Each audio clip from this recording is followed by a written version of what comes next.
When Christopher Columbus set sail in 1492, he didn't just stumble upon a new continent. He launched one of the most transformative and far-reaching events in world history.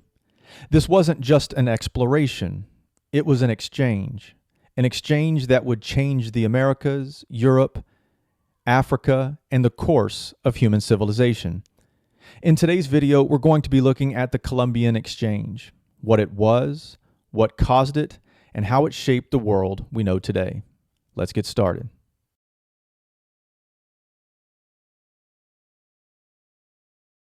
The Columbian Exchange was the vast transmission of plants, animals, diseases, knowledge, technology, and culture between the so-called Old World of Europe, Asia, and Africa, and the New World of the Americas. It all began after Columbus's first voyage in 1492, and from that point forward, history became a story of increasingly complex and global interactions. Some of these exchanges were incredibly beneficial, others utterly catastrophic.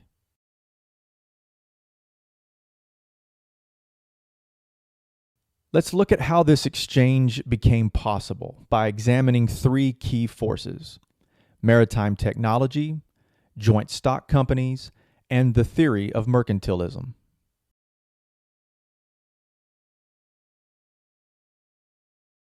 In the 15th and 16th centuries, European innovation revolutionized sea travel.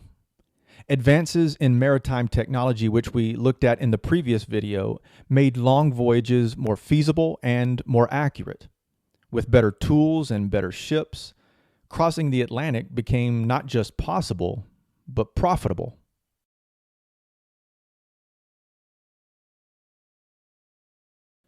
Alongside these new technologies came a new kind of business, the joint stock company.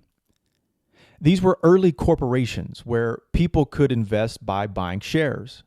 This allowed European merchants to pool resources, share risks, and fund overseas trade and colonization, turning exploration into organized global commerce.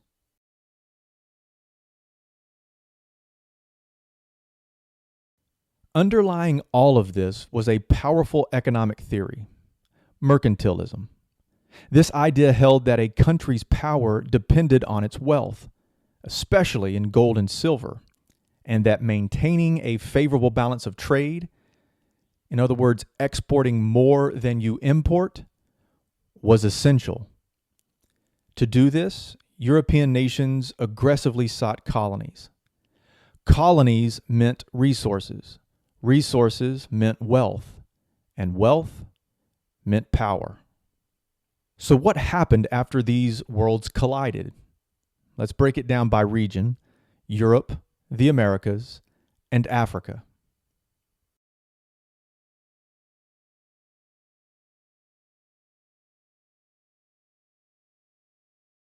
Europeans gained access to nutrient-rich crops they had never seen before.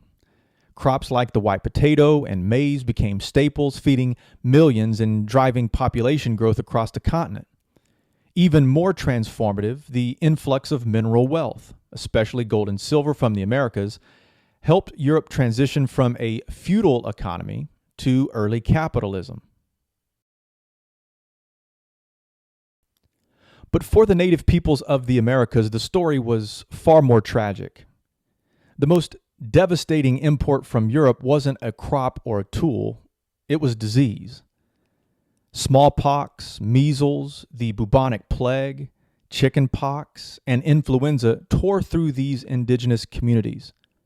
With no immunity to these foreign microbes, Native American populations declined by as much as 90%. Whole tribes were wiped out. It was nothing short of a demographic collapse.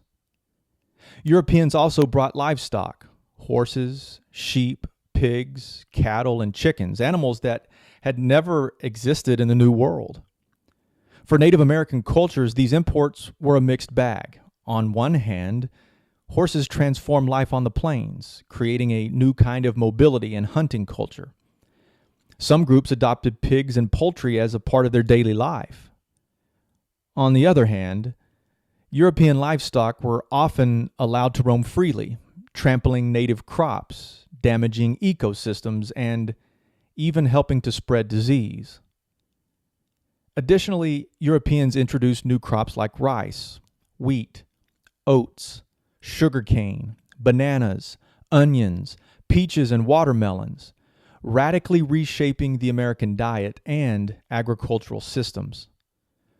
But the cost was high, and the damage, especially to the indigenous populations, was often irreversible.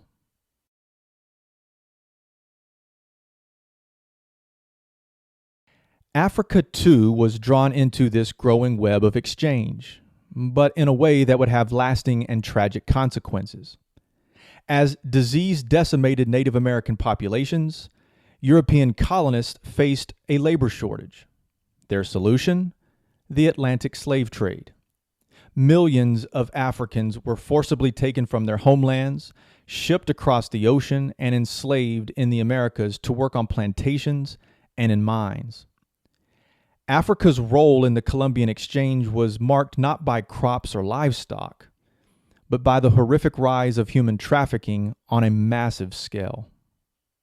The Columbian exchange wasn't just about trading food or animals. It was about the collision of civilizations, bringing progress to some, but destruction to others. It reshaped economies, ecosystems, and entire societies. That's all the time we have for today. Thanks for joining me. We'll see you next time.